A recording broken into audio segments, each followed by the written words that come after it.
kameranya ya, biar sharing session hari ini kita berjalan dengan efektif dan juga interaktif. Boleh dong on cam-nya mau ngelihat wajah-wajah Anuvers yang cantik dan ganteng nih di sore hari ini.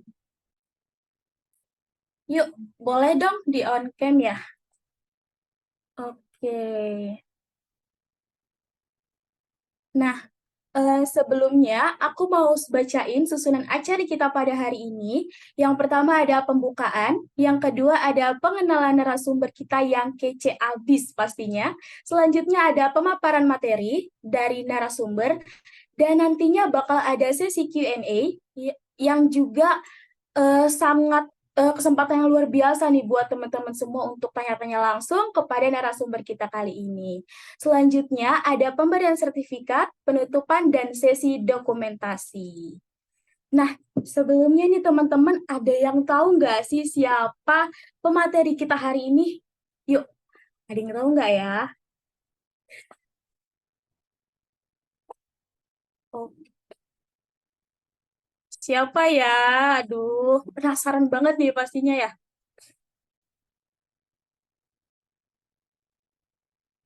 Nah, hari ini teman-teman Anuvers, kita bakalan kedatangan Kak Dimas. Halo Kak Dimas.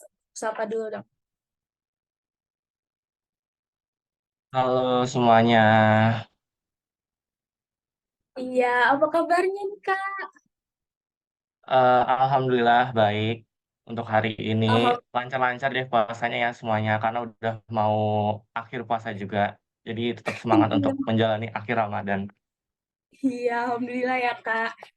Nah, kesibukannya apa nih Kak? Apa udah libur ya? Udah bentar lagi udah mau lebaran, udah libur ya Kak? Udah selesai UTS atau gimana?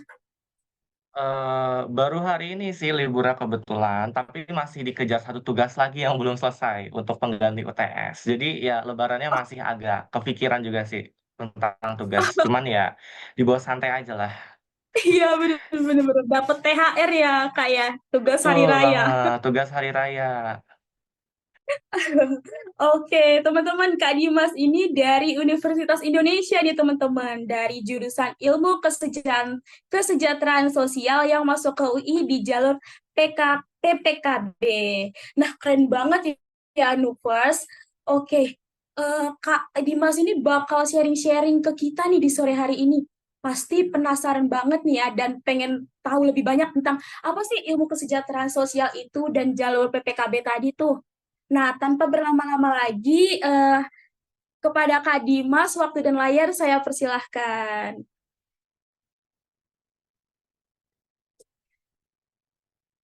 Izin yang apa yang presenternya dari aku sendiri atau gimana ya? Enggak, Oke, Kak. siap.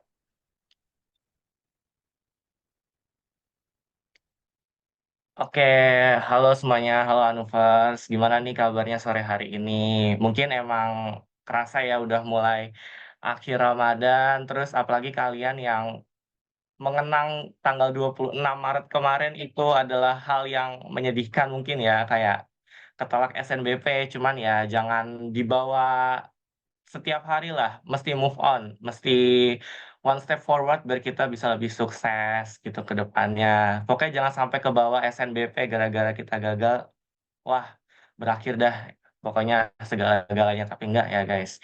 Nah, jadi kali ini sharing session sama aku mau membawakan materi itu bedah jurusan ilmu kesejahteraan sosial, di mana jurusan ini itu jurusan aku di UI.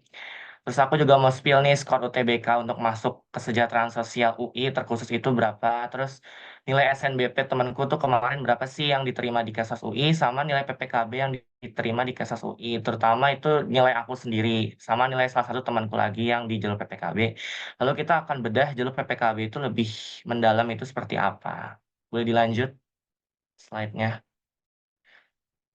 Jadi ini biodata aku Dimas eh, dari Universitas Indonesia, jurusan Ilmu Kesejahteraan Sosial.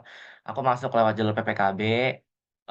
Media sosial aku di seperti yang dilihat di @_Dimas Agil double L underscore. Mungkin kalau kalian ingin bertanya-tanya seputar UI dan kehidupannya itu seperti apa, terus mau tahu tentang kesejahteraan sosial lebih mendalam itu seperti apa, bisa langsung DM aku aja di Instagram aku, kalau enggak nanti di akhir acara bakal aku kasih ID lain aku untuk kalian bisa japri aku, untuk bertanya-tanya seputar UI dan kawan-kawannya. Oke, dilanjut. Oke, jadi ini bisa aku bilang semacam, apa ya, record perjalanan aku tahun lalu. Jadi aku sempat gagal 2 kali di seleksi pendaftaran, yang pertama itu di SNBP aku gagal, terus di SNBT juga gagal.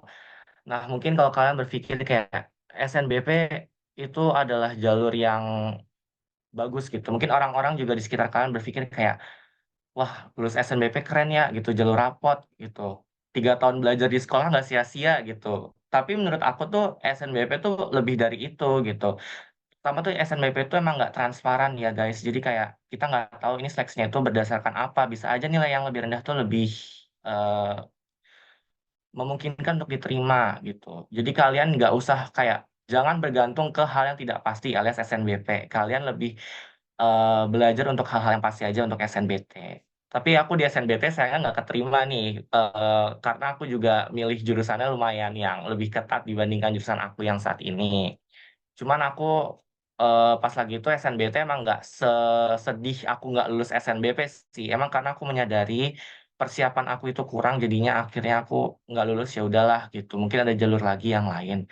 Nah, alhamdulillahnya aku ikut PPKB di Universitas Indonesia, aku diterima di jurusan Ilmu Kesejahteraan Sosial. Terus aku juga diterima di jalur mandiri Universitas Brawijaya, di jurusan Administrasi Publik. Sama sebenarnya tuh kemarin aku daftar di 2 universitas lagi, di Universitas Gadjah Mada, jurusan Ilmu Ekonomi UTL UGM aku kebetulan keterima, sama di Universitas Diponegoro, jurusan Administrasi Publik juga diterima. Jadi gagal 2 kali, hadiahnya sama Tuhan dikasih 4 kali lulus gitu, itu hal yang paling wow gitu. Jadi nggak mesti kayak, wah 2 kali gagal di pertama nggak usah lah gitu berpikir kayak aneh-aneh, akhir dari segalanya. Ternyata Tuhan mempunyai jalan yang lebih baik untuk aku lulus di jalur mandiri di 4 universitas tadi. Oke, boleh dilanjut? Nah, jadi kesejahteraan sosial itu apa sih? Aku nyebutnya Kesos aja ya, karena biar lebih singkat aja, kalau kesejahteraan sosial mungkin terlalu panjang gitu. Jadi ilmu kesejahteraan sosial atau KESOS itu ilmu terapan yang digunakan untuk meningkatkan keberfungsian sosial individu atau kelompok. Jadi kalau kita itu mahasiswa KESOS UI itu sering bilang kayak, eee, kita ini sebagai problem solving atas masalah sosial yang ada di lingkungan sekitar kita, gitu. Terus di dalam kasus itu sering dikenal istilah intervensi sosial. Jadi kalau kalian masuk ke sos itu kan bakal nemuin namanya intervensi sosial, yang digunakan dalam 3 ranah, yaitu mikro, meso, sama makro. Kalau mikro ini kita fokusnya itu ke, interaksi kita sebagai mahasiswa atau nanti kita lulus itu biasa disebutnya sebagai pekerja sosial kepada individu atau keluarga yang mempunyai masalah sosial. Lalu kalau mezo itu intervensi kita itu dilakukan kepada organisasi atau komunitas, misalkan kayak UMKM atau organisasi kemasyarakatan kayak LSM. Nah, itu intervensi di ranah mezo. Kalau untuk intervensi di ranah makro itu kita lingkupnya itu di pemerintahan. Seperti kita itu sebagai, pembuat kebijakan publik, terus ahli pengembangan masyarakat dan juga sebagai ahli dalam, mengatasi masalah-masalah sosial. Terus selain itu, di dalam prosesnya itu, Kesas juga melakukan intervensi sosial guna mengatasi masalah di bidang kesehatan, pendidikan, ekonomi, dan lain-lain. Jadi kita tuh ada spesifikasi dalam melakukan intervensinya nih. Jadi kayak intervensinya nggak cuman yang berbasis sosial aja, cuman kita bisa melakukan intervensi di bidang kesehatan. Semisal kayak di satu masyarakat nih, mereka punya BPJS, cuman, eee, fasilitas kesehatan di sekitar masyarakat tersebut itu kurang bisa menampung atau mengakomodir si pengguna BPJS ini. Nah, kita sebagai pekerja sosial itu menjadi broker atau penghubung antara masyarakat terhadap fasilitas kesehatan lain untuk mengaktifkan kembali BPJS ini. Jadi si pengguna BPJS-nya ini bisa menggunakan BPJS ini tanpa harus, di fasilitas kesehatan di masyarakat tersebut. Jadi istilah kita tuh mencarikan fasilitas alternatif supaya pengguna BPJS ini tuh bisa merasakan manfaatnya. Lalu ini, sebenarnya aku agak kesel sih dibilang kayak, Kesos itu jurusan yang underrated gitu, kayak, "Apa sih Kesos?" Gitu. "Lu mau mensejahterakan hidup orang." Aku pasti selalu bilang kayak, "Iya bener, kita mensejahterakan hidup orang, cuman bukan yang kayak kita lulus terus lu ada masalah terus cerita ke gue bantu mensejahterakan." Kita ada tahap-tahapannya kalau untuk mensejahterakan, nggak cuman kayak itu tadi aku bilang, kita lulus, udah kita mensejahterakan hidup orang gitu. Nggak kayak gitu ya guys, pokoknya Kesos itu nggak underrated. Entar di bagian prospek kerja mungkin kalian akan terbuka tentang Kesos itu seperti apa. Bisa dilanjut? Nah, ini untuk mata kuliahnya karena aku kebetulan baru semester 2, jadi ini beberapa mata kuliah yang, ada di Kesos, terutama di Kesos UI. Jadi semester 1 itu, kita mahasiswa baru itu mengambil sebanyak 18 SKS. Dengan mata kuliah wajib universitas itu ada MPK Bahasa Inggris sama MPK Agama, terus ada mata kuliah wajib fakultas. Kalau aku kan di FISIP ya, Fakultas Ilmu Sosial Ilmu Politik, kita mengambilnya itu mata kuliahnya itu penulisan presentasi ilmiah, pengantar ilmu politik, pengantar antropologi, dan pengantar sosiologi. Dan untuk mata kuliah wajib program studinya itu ada pengantar ilmu kesejahteraan sosial. Nah, ini totalnya itu 18 SKS. Lalu untuk semester 2-nya itu, di semester sekarang yang aku lagi jalanin ini, untuk mata kuliah wajib universitasnya itu ada MPK terintegrasi, terus untuk wajib rumpunnya itu, maksud rumpun itu kayak sosial humaniora atau sains dan teknologi gitu. Jadi karena FISIP kan masuknya ke rumpun soshum, jadi kita mengambil mata kuliahnya itu manusia dan masyarakat Indonesia. Terus untuk mata kuliah wajib fakultasnya itu ada pengantar metode penelitian sosial, dan untuk mata kuliah wajib program studinya itu ada pengantar psikologi bagi Kesos, teori sosiologi bagi Kesos, sistem usaha Kesos, dan metode intervensi sosial. Nah, ini totalnya itu 24 SKS. Jadi jangan kaget ya kalau misalkan, "Kak, kok semester 2 udah full SKS sih Kak, 24?" Gitu. Memang seperti itu ya, di Kesos kita udah dipaketkan mata kuliahnya. Jadi kita nggak ada yang namanya tuh milih dosen atau milih mata kuliah gitu. Terus mungkin ada yang nanya, "Kak, kok ada pengantar psikologi, emang Kakak belajar tentang psikologi?" Kita belajar kok, guys. Bahkan aku pas lagi ada salah satu acara kampus expo di SMA aku bahkan menyarankan untuk kayak kalian yang pilihan pertamanya itu psikologi, aku menyarankan pilihan keduanya ke Kesos karena akan berkesinambungan dengan psikologi juga gitu. Cuman ini dengan point of view yang berbeda dari psikologi pada umumnya gitu. Lalu, ada juga mata kuliah pilihan, jadi ini kalian bisa milih, beberapa tuh ada yang di semester 3, ada juga yang di semester 4. Nah, ini aku gabung aja, jadi, ada mata kuliah dimensi sosial dan ekonomi bagi Kesos, terus ada masalah kemiskinan, perundang-undangan sosial, analisis masalah sosial, kesejahteraan anak dan perlindungan anak, kesejahteraan bagi lansia, isu lingkungan dan manajemen bencana, dan masalah kesehatan dan kesehatan jiwa. Jadi ya kita ada mata kuliah pilihan kalian kalau suka tentang isu kesejahteraan anak dan keluarga, kalian bisa nih ngambil kesejahteraan anak dan perlindungan anak gitu. Ntar kalian mungkin belajarnya tuh kayak, eee, penelantaran anak, terus kayak, kekerasan dalam rumah tangga yang melibatkan si anak ini. Kita sebagai pekerja sosial itu bagaimana sih mengintervensi si keluarganya ini dalam masalah itu, gitu. Terus untuk kalian yang suka yang isu-isu makro nih, kayak aku kan kebetulan emang interest-nya di bidang makro ya, yang bidang pemerintahan. Kalian bisa ambil, mata kuliah seperti perundang-undangan sosial atau dimensi sosial ekonomi. Jadi kalian bakal bahasanya tuh lebih banyak ke public policy, tentang kebijakan publik. Nah, terus, fun fact, Kesos ini tuh ada mata kuliah praktikum di semester 5 sama di semester 6. Jadi kalian itu selama 1 minggu kuliah, kalau untuk semester 5, 3 harinya itu dihabiskan untuk praktek di lembaga-lembaga di bawah dinas sosial. Jadi kayak kalian prakteknya itu di panti sosial, panti anak, atau panti jompo, atau bahkan lembaga-lembaga yang memberikan layanan, sosial kemanusiaan lainnya. Untuk di semester 6 itu sendiri, dalam waktu 1 minggu itu kalian berkuliah hanya 1 hari, jadi di hari Jumat atau di hari Senin saja. Nah, 4 harinya itu kalian habiskan untuk praktikum di lembaga yang kalian pilih. Nah, bedanya kalau praktikum di semester 5 sama semester 6 ini, selain tadi dalam waktunya itu, lembaga-lembaganya itu kalau untuk semester 5 dipilihkan dari program studi, sedangkan di semester 6 kalian bebas memilih mau di lembaga mana saja. Oke, boleh dilanjut.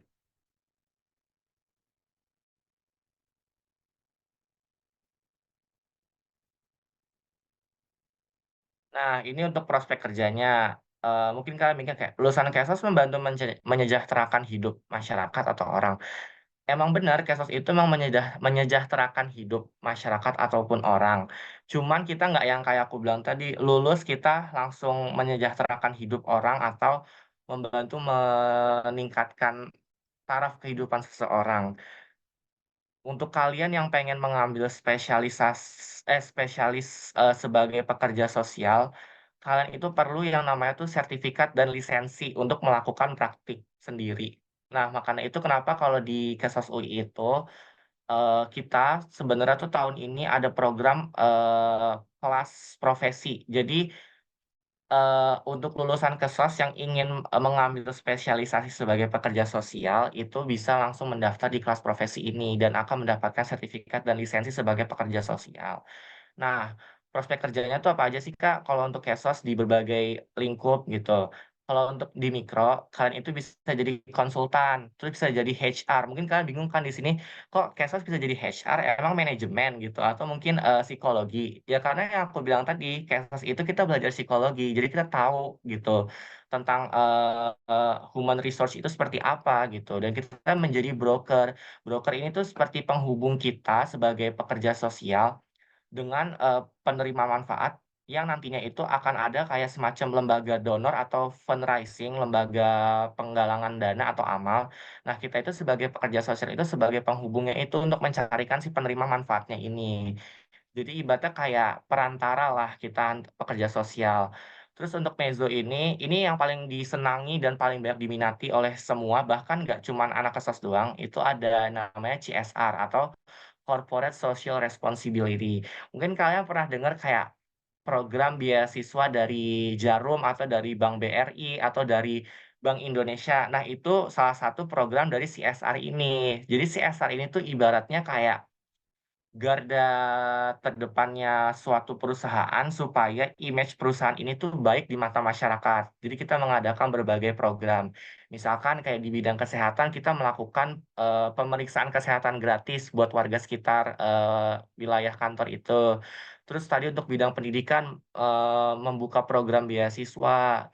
Terus mungkin kalau untuk ekonomi kita bisa memberikan bantuan-bantuan sosial. Nah, itu program CSR. Terus mungkin kalau dari aku pernah ikut salah satu program CSR di PT Pertamina. Nah, programnya itu adalah menanam bakau. Mungkin karena Pertamina itu kan fokusnya di isu environment, lingkungan gitu kan.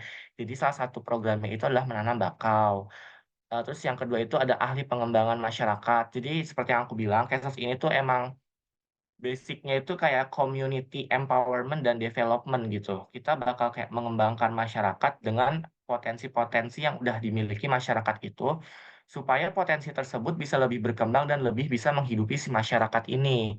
Lalu kita bisa jadi fundraising director atau kayak, direktur penggalangan dana. Jadi kayak kita, eee kita bekerja di salah satu lembaga amal gitu, lembaga penggalangan dana. Kita bisa jadi nih direkturnya.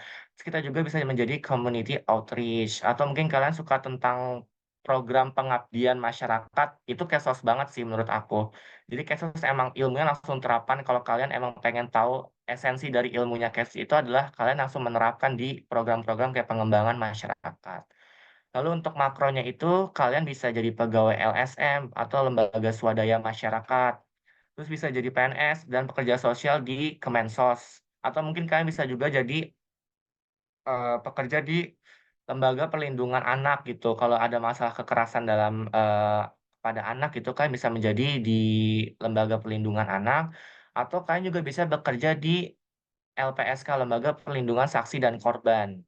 Lalu kalian, kalau misalkan kalian bingung nih, kalian sukanya tentang research and development, peneliti kalian bisa untuk menjadi research di Badan Riset Inovasi Nasional, kalian mengambil spesifikasinya itu di kesejahteraan sosial. Nah, ini yang internasional, mungkin kalian bingung ya, kok Kesos bisa sih kerja di internasional gitu. Nyatanya bisa kok gitu. Kalian bisa jadi bekerja di staf United Nation, kalian bisa menjadi kalian mungkin bisa mendapatkan, first experience-nya itu di masa kuliah. Kalian ikut aja kayak, apa sih namanya, kayak forum-forum diskusi ASEAN gitu, kalau kalian emang interest tentang isu-isu kemanusiaan, kalian ikut aja itu. Itu bisa jadi pengalaman pertama kalian kalau ingin bekerja di ranah internasional. Lalu kalian bisa kerja juga di UNICEF tentang anak tadi, kesejahteraan sosial anak. Mungkin kalian eh, sensitif banget nih tentang isu kesejahteraan anak di eh, masalah dunia kayak apa sih kayak perang Israel sama Palestina. Itu kalian bisa tuh bekerja di UNICEF untuk membantu mensejahterakan anak karena masalah tersebut. Lalu bisa bekerja di organisasi internasional lainnya, seperti contohnya itu di International Labour Organization atau Serikat Buruh Internasional. Itu kalian bekerja sebagai eh, staf untuk mengembangkan si buruh ini supaya lebih sejahtera. Bisa dilanjut? Nah, ini mungkin kalian bingung nih referensi jurusan Kesos selain di UI itu di mana aja sih gitu. Yang pertama itu ada di Universitas Pajajaran, namanya sama Ilmu Kesejahteraan Sosial. Lalu ada di Universitas Sumatera Utara nih, kalau kalian yang pengen kuliahnya di daerah atau di Pulau Sumatera, di USU juga ada namanya Ilmu Kesejahteraan Sosial juga. Di UGM pun juga ada, cuman dia agak berbeda sedikit namanya. Namanya itu PSDK atau Pembangunan Sosial dan Kesejahteraan. Kalau di UGM ini aku kalau baca tentang PSDK UGM tuh dia lebih fokusnya itu ke isu kesejahteraan sosial makro. Nah, terus untuk yang keempat itu ada di Universitas Jember dengan nama Ilmu Kesejahteraan Sosial juga. Oke, dilanjut. Nah, rata-rata 84 bisa diterima di Kesos UI lewat SNBP. Bisa kok gitu. Di Kesos itu sebenarnya kalau aku bilang passing grade buat SNBP-nya nggak yang terlalu tinggi banget dan nggak yang terlalu rendah. Jadi dia tuh in the middle level gitu loh, di level tengah gitu. Nggak yang wah jurusan yang paling susah ditembus buat SNBP tapi nggak yang mudah juga gitu. Jadi ini aku ngambil beberapa dari temen aku yang lulus SNBP. Jadi ada yang temanku lulus SNBP dengan nilai 90,5. Dia itu mencantumkan dua sertifikat. Yang pertama itu lomba debat nasional dan yang kedua itu ada lomba penelitian tingkat Jabodetabek. Nah, dia ini tuh yang aku lihat emang temanku ini emang dia aktif banget sih di perlombaan-perlombaan kayak debat sama public speaking gitu. Dia emang aktif banget. Terus ada yang nilainya itu 89,58. Dia itu hanya mencantumkan satu sertifikat yaitu lomba student student company. Cuman ini menurut aku emang kurang relate ya sama Kesos karena Kesos kan backgroundnya itu kan sosial, bukan yang ekonomi gitu. Nah, makanya aku bilang kayak kurang nilai, tapi emang dia lulus sih di Kesos. Terus ada juga yang nilainya itu 84,49. Nah, kok bisa sih 84 tembus SNBP di UI lagi? Tapi dia itu emang temanku ini, dia mencantumkan dua sertifikat yang menurut aku emang wah gitu. Karena ada satu sertifikat itu, satu sertifikat model United Nation. Nah, itu kan pasti kan udah kayak wow banget sih MUN gitu. SMA ikut MUN kan udah kayak keren banget gitu. Terus ada juga dia mencantumkan sertifikat kayak research gitu tapi di tingkat madrasah gitu. Oke, dilanjut. Nah, skor UTBK Kesos UI itu berapa sih gitu? Aku sebenarnya kemarin pas lagi ikut acara tahunannya FISIP UI, nama itu FISIP Go atau kayak semacam open house-nya Fakultas Ilmu Sosial Ilmu Politik UI. Sempat aku dengar spill tentang nilai UTBK ini, kasus itu tuh ternyata passing grade tahun lalu itu naik bahkan di atas jurusan ilmu komunikasi. Jadi kayak mungkin kayak kalian bilang kayak ilmu komunikasi kan harusnya kan lebih bagus gitu. Kok bisa sih gitu? Aku juga kurang tahu. Cuman setelah aku meresearch dari berbagai temanku, ternyata gede juga gitu kan soal rata-ratanya gitu. Nih bisa kalian lihat seperti yang digambar. Ini rata-ratanya itu 701. Mungkin kalian mikir kayak gede banget sih Kak 701 gitu. Sebenarnya sih kalau dari aku tips aja sih ya buat UTBK. Kesos itu nggak perlu banyak eh, skor yang gede di mata apa sih subtes yang banyak hitung-hitungannya. Kalian fokus aja di subtes yang kayak KPU, terus PPU, PBI gitu. Itu menurut aku hal yang mendongkrak banget sih buat dapat skor UTBK gede. Jadi kalau aku bilang sih manfaatkan kayak opportunity kamu di subtes mana. Kalau emang kamu nggak bisa di subtes itu, kamu belajar cuman jangan terlalu kayak dipaksa banget gitu. Karena kalau dipaksa pun nanti bakal kayak, apa ya, aku bilang kayak nggak maksimal lah nanti pas UTBK-nya. Oke, boleh dilanjut. Nah, ini yang kedua ada yang skornya itu 665, sama yang aku lihat tadi juga, teman-temanku ini tuh besarnya itu skornya di subtes yang minim hitung-hitungan. Jadi, kayak KPU, terus PPU, terus ada PBM, sama literasi bahasa Indonesia. Jadi, Kesos itu nggak kayak fokusnya itu di hitung-hitungan. Tapi ada sih nanti di semester 3 kalian bakal belajar, tapi itu cuman kayak mata kuliah wajib fakultas, pengantar statistik sosial, nggak yang berat banget sih menurut aku. Cuman ya kalian nggak bakal kayak setiap hari itu bakal ketemu angka gitu kalau di Kesos gitu. Ini rata-ratanya 665. Oke, boleh dilanjut. Nah, yang ini tuh 650. Mungkin kalian mikir kayak, Kak, 650 kan kayak mustahil nggak sih Kak buat masuk UI gitu kan, biasanya 600 aja tuh udah ketar-ketir gitu kalau mau daftar di universitas-universitas top 10 gitu. Bahkan aku aja kayak tahu kalau misalkan kasus 650 keterima, aku mungkin pas lagi UTBK bakal daftar kali di Kesos gitu. Nah, jadi ini temanku dia skornya itu 650. Aku pernah dapat spill juga ternyata di kasus itu ada kok yang di bawah 650, sekitar 635. Jadi kalau kalian pengen eh, apa ya, cari jurusan atau kayak pengen daftar jurusan yang passing grade-nya nggak terlalu gede, cuman nggak terlalu rendah juga, Kesos jadi pilihannya sih kalau dari aku sarannya. Oke, boleh dilanjut. Nah, ini PPKB UI, sejujurnya ini yang 87,54 ini rata-rata aku yang kemarin aku cantumkan untuk PPKB reguler, aku tanpa melampirkan sertifikat. Lalu yang di sebelahnya ini ada PPKB non reguler punya temanku, dia juga tanpa melampirkan sertifikat. Rata-ratanya menurut aku sih nggak jauh beda.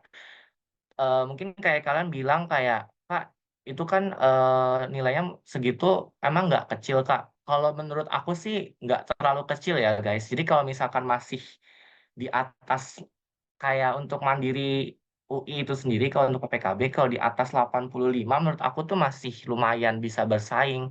Kecuali kalian bersaingnya tuh di SNBP yang nilainya tuh tidak pasti, terus tidak transparan juga. Mungkin nilai kayak 87, 88 tuh udah yang kayak di bawah batas untuk bisa lolos gitu. Mungkin kalau SNBP kan amannya tuh 90-an ke atas ya. Tapi kalau di Mandiri tuh bisa kok kayak 85. Bahkan temanku itu aja ada kok yang daftar tuh rata-rata 84 keterima di Kesosu. Oke, dilanjut. Nah, ini untuk penjelasan mengenai PPKB atau panjangannya itu Program Pemerataan Kesempatan Belajar. Jadi ini adalah jalur raport versi UI. Ini jadi mirip banget kayak SNBP, cuman ini UI yang punya gitu. Jadi jalur pendaftaran UI yang menggunakan rapor 5 semester dan juga menggunakan motivation letter atau esai. Nah, untuk raportnya ini mungkin banyak yang nanya ke aku kayak, "Kak, untuk raportnya ini semua mata pelajaran atau mata pelajaran tertentu aja sih, Kak?" Jadi kalau untuk PPKB tahun lalu itu aku tuh hanya mencantumkan 5 mata pelajaran. Karena aku dari IPS, jadi mata pelajaran IPS aja yang dicantumkan. Jadi kayak bahasa Indonesia, bahasa Inggris, matematika, ekonomi, sosiologi, dan geografi. Nah, kalau untuk yang IPA-nya, itu berarti kalian mencantumkannya itu 3 mata pelajaran utama yang tadi aku bilang, bahasa Indonesia, matematika, bahasa Inggris, lalu ada fisika, kimia, dan biologi. Jadi nggak semua nilai mata pelajaran dimasukin ke dalam PPKB, hanya mata pelajaran tertentu saja. Jadi kalau kalian mikir kayak, ah, rata-ratanya berarti bisa naik dong, Kak. Kan, nggak semua mata pelajaran gitu. Iya, bisa kok naik gitu.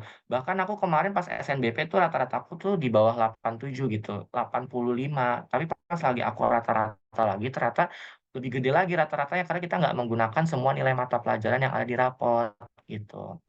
Terus untuk motivation letternya ini kalian tenang aja kok, namanya aja motivation letter, cuman kalian nggak pakai bahasa Inggris untuk menulisnya. Kalian cuman perlu kayak menuliskan alasan kalian mengapa memilih prodi yang kalian pengen daftar itu, gitu. Jadi ntar kalau kalian pengen bertanya lebih lanjut tentang esai atau tentang motivation letter, kalian bisa aja DM ke aku ya untuk biar tahu kayak substansinya itu seperti apa biar bisa memperkuat kalian tuh lolos di jalur PPKB. Nah, PPKB itu tahun lalu itu terbagi atas 3 jenis kalau aku bilang. PPKB reguler, nah ini itu sebenarnya mirip kayak jalur rapot biasa kayak SNBP. Cuman dia itu tanpa uang pangkal, jadi kayak kalian itu nggak perlu bayar uang pangkal kuliah kalian gitu. Tapi minusnya itu daya tampungnya sedikit. Nah, aku kan lolosnya itu PPKB reguler ya. Kuota Kesos di PPKB reguler itu hanya 4 orang saja. Dan itu yang mendaftar setahu aku tuh sekitar 200 orang. Nah, itu kalian bisa membayangkan kan gimana kayak 200 orang untuk memperebutkan 4 kursi gitu. Sedangkan rata-rata rapot aku aja 87 gitu. Aku kayak kemarin emang sempet apa ya kayak hopeless lah, nggak bakal lulus di Kesos reguler gitu. Nah, terus yang kedua ada PPKB non reguler. Nah, ini kebalikannya dari reguler, kalian itu mesti bayar uang pangkal, tapi plusnya itu kuotanya banyak. Kesos di PPKB non reguler yang aku tahu itu kuotanya itu sekitar 16 kursi. Jadi lumayan banyak dibandingkan tadi yang 4 kursi di reguler. Tapi minusnya UKT-nya itu udah ditetapkan ya guys dari UI. Jadi kalian nggak bisa yang kayak eh melakukan aju banding supaya UKT kalian itu turun dari standar yang ditetapkan oleh UI. Nah, kalau PPKB reguler, kalian masih memungkinkan nih untuk setiap semesternya melobi UI untuk menurunkan uang kuliah kalian. Lalu yang ketiga itu ada PPKB vokasi. Ini khusus untuk program pendidikan vokasi D3 atau D4-nya di UI lah kalau aku bilang. Mirip kayak yang PPKB non reguler, kuotanya banyak, tapi juga bayar uang pangkal dan UKT-nya sudah ditetapkan dari UI. Oke, dilanjut. Nah, ini untuk persyaratannya itu ada 3 sih yang utama. Ini aku lansir dari websitenya penerimaan UI.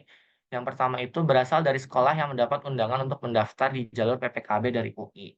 Mungkin kalian tanya, Kak, sekolah aku kayaknya belum dapat undangan deh dari UI untuk daftar jalur PPKB. Kalian mungkin bisa langsung bilang ke guru BK kalian kayak, Bu atau Pak, ini bisa nggak ya sekolah kita diusahakan untuk mendaftar PPKB? Karena di UI itu setahu aku ada kok beberapa sekolah yang awalnya itu nggak mendapatkan kuota untuk PPKB. Ternyata si sekolahnya ini mengajukan kayak semacam surat pendaftaran dengan mengisi beberapa data dari sekolah gitu. Lalu mereka mendapatkan kuota dari UI. Jadi kayak ibaratnya kayak pendaftar baru lah untuk di PPKB. Lalu PPKB itu dikhususkan untuk siswa kelas 12 yang lulus pada tahun tersebut. Jadi kalian yang misalkan kayak gap year 2023, sangat disayangkan ya guys, kalian nggak bisa untuk mendaftar. Jadi hanya untuk yang kalian yang lolos di tahun 2024 saja. Terus setelah dinyatakan lolos, peserta wajib mengikuti tahap verifikasi raport. Jadi kalian tuh pas lagi pengumuman PPKB itu kalian hanya lulus seleksi administrasinya saja. Belum sampai kalian kayak sepenuhnya diterima jadi mahasiswa. Jadi kalian tuh jeda seminggu ke depan itu pihak UI akan memverifikasi raport yang kalian lampirkan di PPKB. Apakah sudah sesuai datanya? Kalau sudah sesuai, pada saat seminggu itu, ntar kalian akan mendapatkan nomor pokok mahasiswa. Jadi kalian udah sah diterima menjadi mahasiswa UI secara utuh. Tapi ada juga beberapa kasus yang pada saat verifikasi itu gagal, akhirnya ketolak di PPKB karena data yang dicantumkan di website dengan data yang dirapot itu ternyata berbeda. Jadi kalau misalkan kalian mau daftar PKB, usahakan kalian selalu cross-check setiap saat supaya datanya itu sama ya. Jadi biar nggak fatal kesalahannya kayak ditolak tadi aku bilang. Oke, lanjut. Nah, ini pertanyaan terkait PPKB.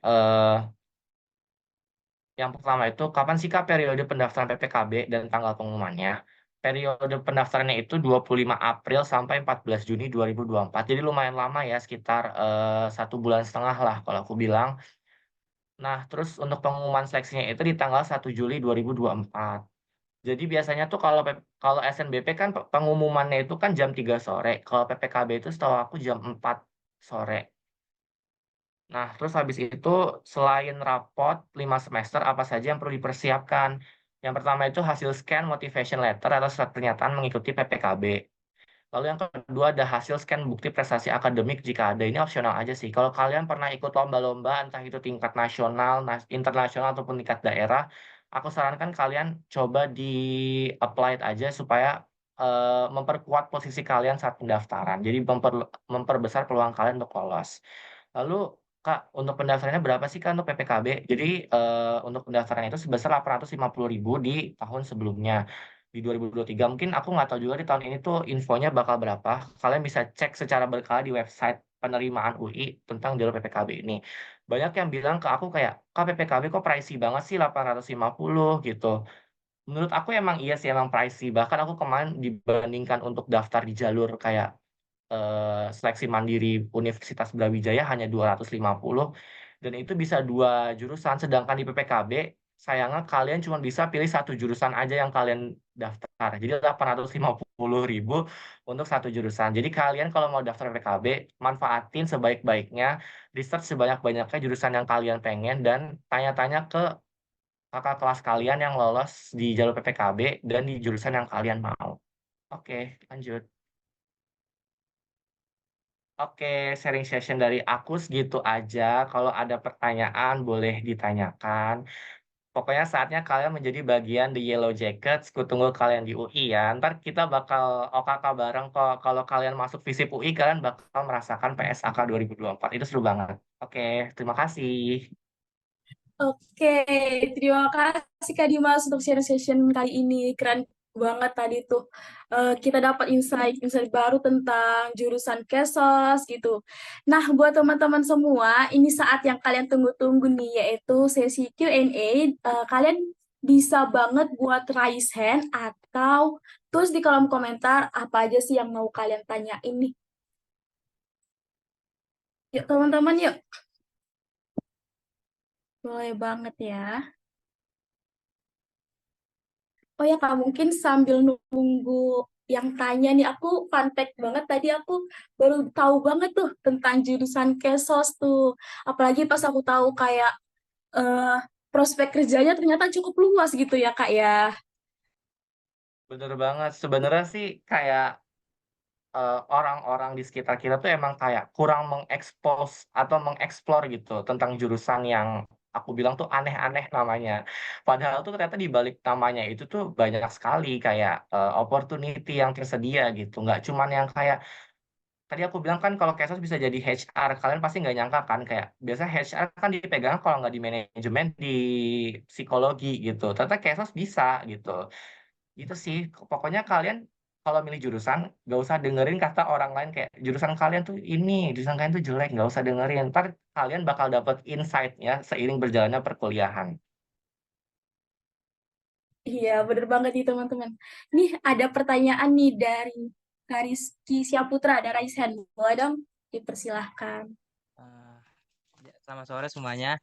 Saya pengen tanya Kak, jadi kan kalau nilai saya semuanya itu di rata-ratain kan cuma, jadi saya pernah baca ketentuan PPKB itu nilainya itu harus meningkat ya Kak. Nah, pas saya rata-ratain 6 mata itu, nyata ada satu semester saya yang turun 2 angka Kak. Itu kira-kira berpengaruh gak buat saya nanti daftar di PPKB? Oke, jadi sebenarnya sih mirip aja ya kayak SNBP.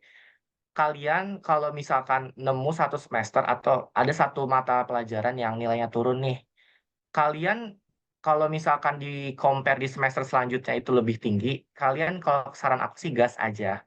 Kenapa? Karena kalau selagi turunnya itu nggak kayak drastis lebih dari 5 atau sekitar kayak 10 gitu poinnya, nggak apa-apa gas aja. Itu malah menurut aku sih, aku juga kayak gitu. Di semester 3 sampai 4 itu di pelajaran bahasa Inggris sama matematika, nilai aku itu menurun kayak dari 88 ke 87 terus ke 86, tapi di semester limanya langsung naik jadi 90. Nah, itu kan kayak regres, cuma nanti lama-lama ada progresnya gitu. Tapi kalau menurut aku sih saran digas aja sih untuk daftar sih. Selagi turunnya si nilainya ini nggak begitu banyak sih. Nggak apa-apa kok kalau mau daftar PPKB tapi nilainya turun. Asalkan kayak ada progresnya aja, tapi turunnya jangan yang kayak turun banget gitulah. Iya, bener banget nih. Jadi boleh banget tuh dicoba aja dulu gitu ya Kak ya. Namanya kesempatan. Oke Kak, makasih ya Kak atas jawabannya. Oke, semangat ya. Semoga PPKB-nya lolos ya. Amin. Amin, amin. Nah nih Kak, ada lagi nih yang tanya di kolom chat. Halo, dari Rahma. Halo Kak, izin bertanya, maaf melewati topik. Untuk melalui SIMAK UI, apakah ada skornya gitu untuk rata-ratanya? Mungkin kita sekarang lagi bahas PPKB ya Kak, tapi kalau mungkin Kak Dimas ada pengalaman gitu. Boleh jawab sedikit sih. Kalau untuk simak itu kalian tes lagi ya, guys. Jadi kalau kayak kalian ngambil tes lagi, tapi menurut aku keuntungannya di simak itu kalian nggak perlu pakai skor UTBK dan nggak perlu pakai rapot, tapi kalian tes ulang. Dan itu tesnya itu dari UI sendiri sih. Dan kalian eh, diuntungkan karena biaya pendaftarannya nggak semahal PPKB. Karena di SIMAK itu dengan 500.000 untuk biaya pendaftarannya, kalian bisa ngambil 3 jurusan di UI. Dan itu bisa ngambil yang reguler atau yang non-reguler. Nah, kan tadi aku jelasin kalau reguler itu kuotanya lebih sedikit. Nah, yang non-reguler itu kuotanya lebih banyak. Jadi kalau kalian daftar SIMAK, terus kalian daftar di jurusan yang sama, cuman jenisnya beda yang reguler sama non-reguler, ada kemungkinan kalian bisa lolos gitu di jurusan yang kalian mau. Nah, kalau untuk SIMAK itu sendiri mungkin aku sering dapat cerita sih. SIMAK katanya teman-temanku yang lulus itu jalur mandiri tertulis paling susah se-Indonesia itu SIMAK dibandingkan UTUL UGM atau eh, seleksi mandiri ITB. Jadi SIMAK itu paling susah sih. Tapi kalau kalian yakin atau kalian pengen banget coba daftar SIMAK, dicoba aja kok nggak apa-apa. Aku bukan nakut-nakutin ya, tapi emang aku pernah baca aja sih kayak di Twitter gitu. Ternyata pada banyak yang bilang kayak SIMAK susah gitu, apalagi di soal matematikanya gitu. Tapi dicoba aja kalau kalian emang pengen daftar UI lewat jalur SIMAK. Iya, bener banget tuh. Sudah terjawab ya buat Kak Rahma, dicoba aja gitu. Nah, ada lagi nih dari Josita Jenny. Kak, PPKB UE bisa untuk wilayah Sumatera nggak sih? Gitu. PPKB ini tingkatnya nasional ya guys, jadi semua orang bisa mencoba, tapi dengan satu syarat yang tadi aku bilang, sekolah kalian harus udah ada undangan dari UI untuk mendaftar jalur PPKB. Kalau semisal sekolah kalian belum ada, kalian bisa tuh ngelobi ke guru BK kalian untuk mendaftar sebagai kandidat untuk mendaftar PPKB UI. Jadi kalian kayak mengajukan diri untuk mendapatkan kuota gitu. Jadi nggak yang kayak untuk di Jakarta atau Jabodetabek doang ya. Ini bisa untuk semua sekolah di Indonesia kok. Oke, jadi bisa untuk semuanya nih ya. Jadi kalau buat teman-teman Univers boleh banget tuh langsung dicoba aja.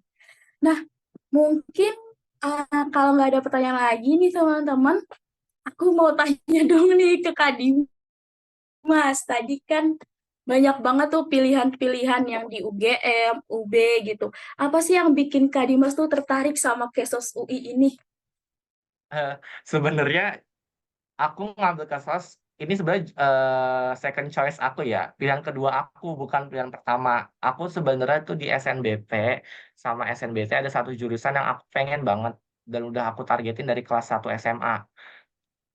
Namun ya takdir Tuhan berkata lain, aku keterima di Kesos gitu. Aku pas lagi kelas 10 itu aku pengen banget yang namanya masuk jurusan administrasi pajak. Di UI itu ada namanya administrasi fiskal.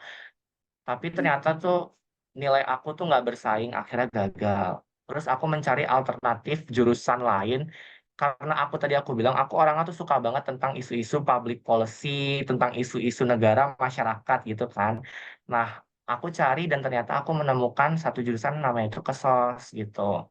Sama kemarin ada satu lagi tuh jurusan di UGM namanya itu politik dan pemerintahan. Cuman karena aku nggak terlalu suka politik, aku sukanya itu lebih ke perumusan kebijakan publik, aku memutuskan untuk mengambil Kesos. Nah, di Kesos ini tuh ternyata udah spesifik banget gitu. Kita ngebahasnya tentang isu apa aja. Jadi situ aku semakin kayak yakin aja untuk ngambil Kesos gitu.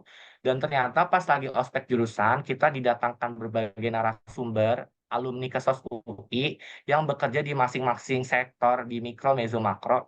Nah, itu semakin memperluas apa ya kayak gambaran aku tentang Kesos gitu. Oh, aku dapat Kesos itu ini loh gitu.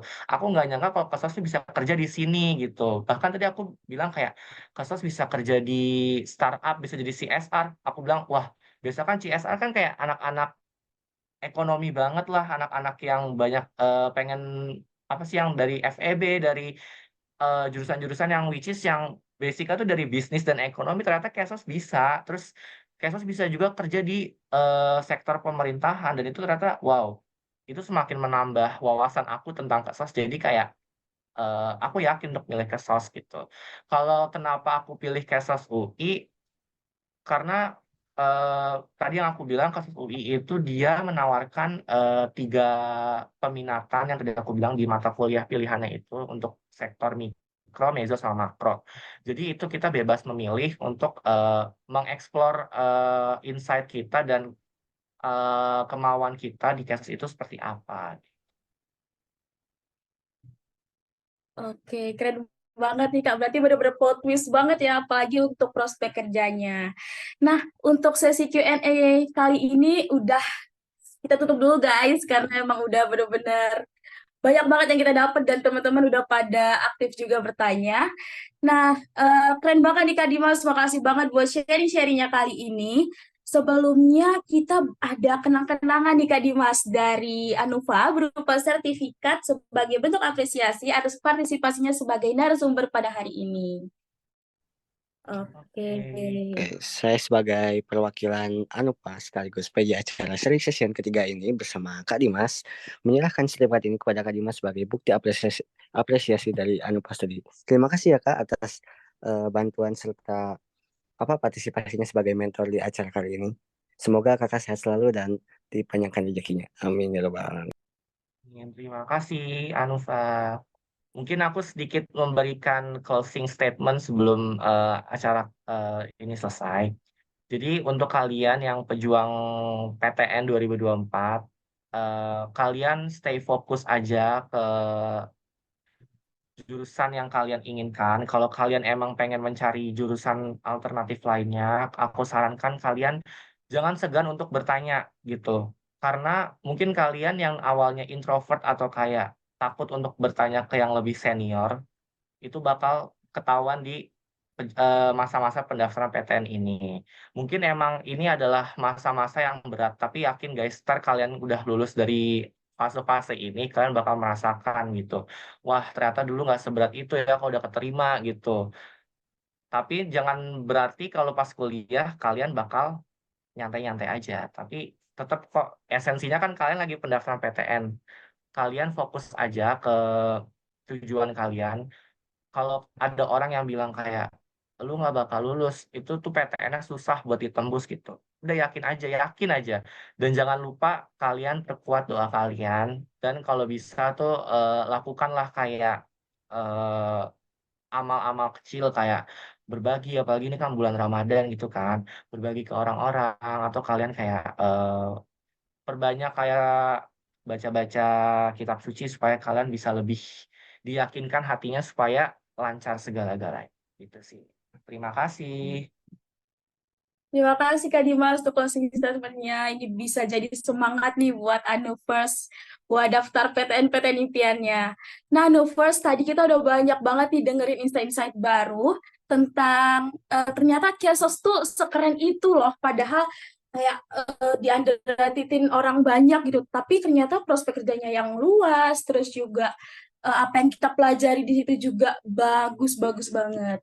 Nah, mungkin buat Anuvers, Kesos tuh bisa jadi salah satu eh, tambahan informasi ya buat yang bingung untuk pilih jurusan. Jadi, ditunggu Kak Dimas nih di Kesos UI nih, jangan lupa ya.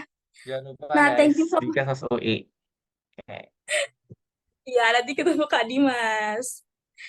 Oke, thank you so much nih aku ucapin buat Kak Dimas yang udah mau isi sharing session kita pada sore hari ini dan sudah mau berbagi ilmu yang sangat bermanfaat.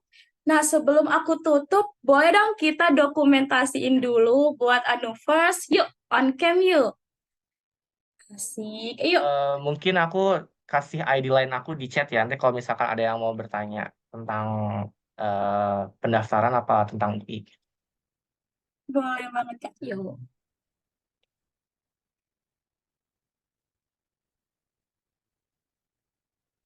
Oke, yuk teman-teman semua kita on cam dan kita Udah aku dokumentasi. kirim di.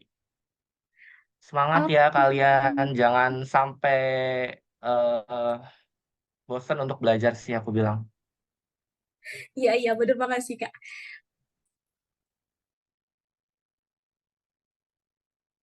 Nah, untuk ini langsung aja ya kita dokumentasiin. Yuk yang lain dong, kita on cam dulu.